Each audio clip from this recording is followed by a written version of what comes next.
Et si, plutôt que de vouloir absolument te débarrasser de tes démons intérieurs, tu leur faisais des câlins? Ouais, vraiment. Tu sais cette image quand tu vois dans les dessins animés ou dans les séries, sur une des épaules tu as un ange et de l'autre côté tu as un démon? Eh bien, souvent dans mes coachings, dans mes accompagnements, quand je suis avec mes clientes pour connecter avec leur enfant intérieur, il y a souvent une dualité qui se met en place ou qui se révèle. La dualité, c'est souvent la voix de l'ange qui est la voix de l'intuition, donc être à l'écoute très profonde d'une intelligence qui est beaucoup plus subtile, qui vient parfois du divin, qui est une intelligence qui peut être par le ressenti physique, qui peut être par le fait de sentir dans son corps, de savoir ou d'entendre des choses. Donc finalement, cette intuition. Et puis de l'autre côté, on a ce qu'on pourrait considérer comme le démon, qui est le démon de la rationalisation, celui qui dit non mais en fait ça n'a pas de sens ce que tu racontes, pour qui tu te prends, et qui vient finalement activer ton syndrome de l'imposteur et le sentiment qu'en fait tu ne sais rien. Et si, à la place d'être dans une guerre entre ces deux parties de toi, on prenait le temps ensemble d'embrasser ce démon, qui n'est pas en fait un démon, mais qui est peut-être ton enfant intérieur, qui a internalisé tellement de comportements et de croyances, et tellement d'idées et de programmes suite aux traumatismes par lesquels il a dû passer, que sa seule manière de se protéger, son seul mécanisme de défense, c'est de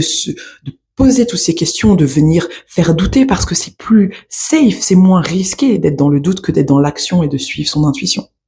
Si on regarde ça comme finalement ton enfant intérieur, est-ce que t'as pas envie de faire un câlin à ces voix qui sont là et qui te font douter, plutôt que de leur dire « Ah mais franchement vous êtes trop nuls, taisez-vous » et de les remettre dans un cycle de honte, de culpabilité? Est-ce qu'on n'a pas plutôt envie d'embrasser pleinement ce petit garçon ou cette petite fille et lui dire en fait je comprends totalement pourquoi tu es là et pourquoi est-ce que tu ressens les choses que tu ressens comme ça, et plutôt que de venir invalider ton expérience comme j'ai sûrement eu le sentiment qu'on a fait toute mon enfance, je vais te donner la parole.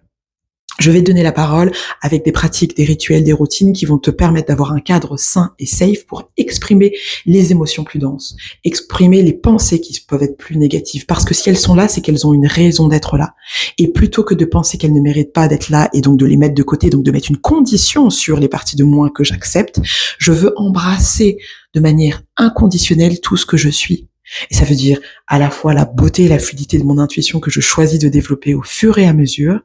et également les parties de moi qui doutent, également les parties de moi qui sont connectées au manque, à l'énergie de la victime, à la culpabilité, à la colère non exprimée, aux traumatismes qui sont enfouis depuis des générations.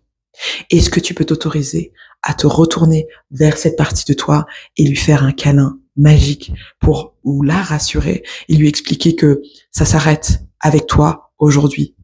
que